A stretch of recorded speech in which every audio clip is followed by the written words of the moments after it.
Welcome to Stacktastic, the weekly web show that gets you ready to walk into the comic book store on Wednesday. Since this is the very first episode of the show, let me tell you how it's structured. First up, I'm going to recommend the top books from the big two, DC and Marvel, that you might want to consider picking up. Then I'm going to encourage you to add a little spice to your stack with recommendations from other publishers. Finally, I'll wrap things up with an editorial. Now let's get started.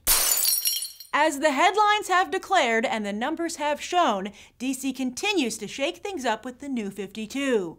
And while many readers picked up all the number ones, myself included, as we enter month 4, here's what I encourage you to keep reading or pick up if you've missed it. One of my favorite new titles is Batman and Robin, which was also pretty awesome before the reboot, as Grant Morrison fleshed out his Emma Frost of the DC Universe, Damian Wayne.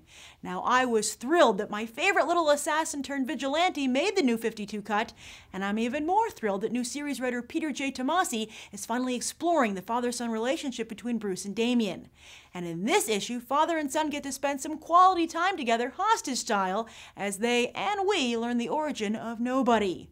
Another interesting father and son relationship is going on in Superboy, where Scott Lobdell is really emphasizing the whole grown in a test tube aspect of this hero. I'm all for not making the Teen Titans exact replicas of their Justice League counterparts, and I also like that this time Lex Luthor's genes are more in the mix. Or at least we think they are, as the identity of the other genetic donor is still a mystery.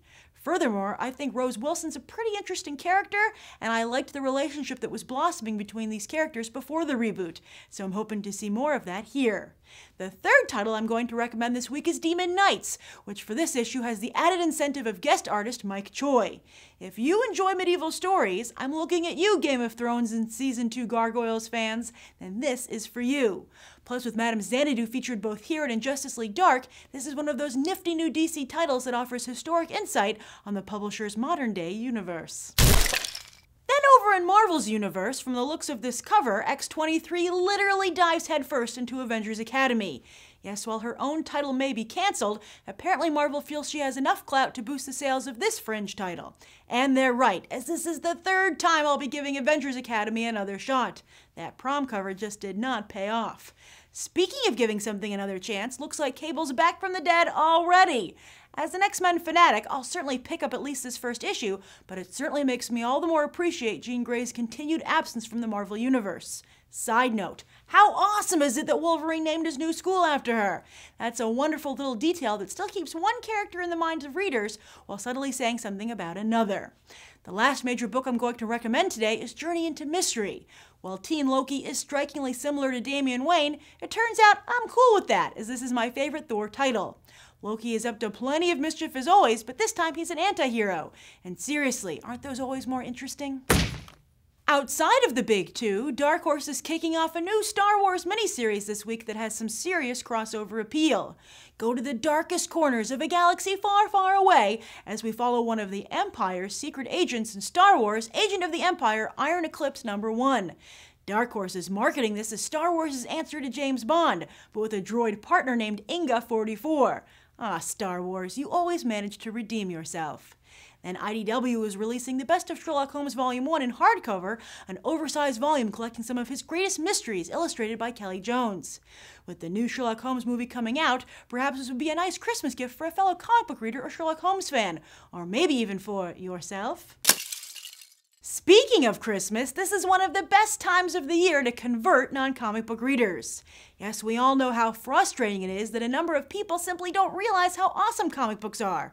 The same people who often innocently wonder aloud how we can enjoy such fare.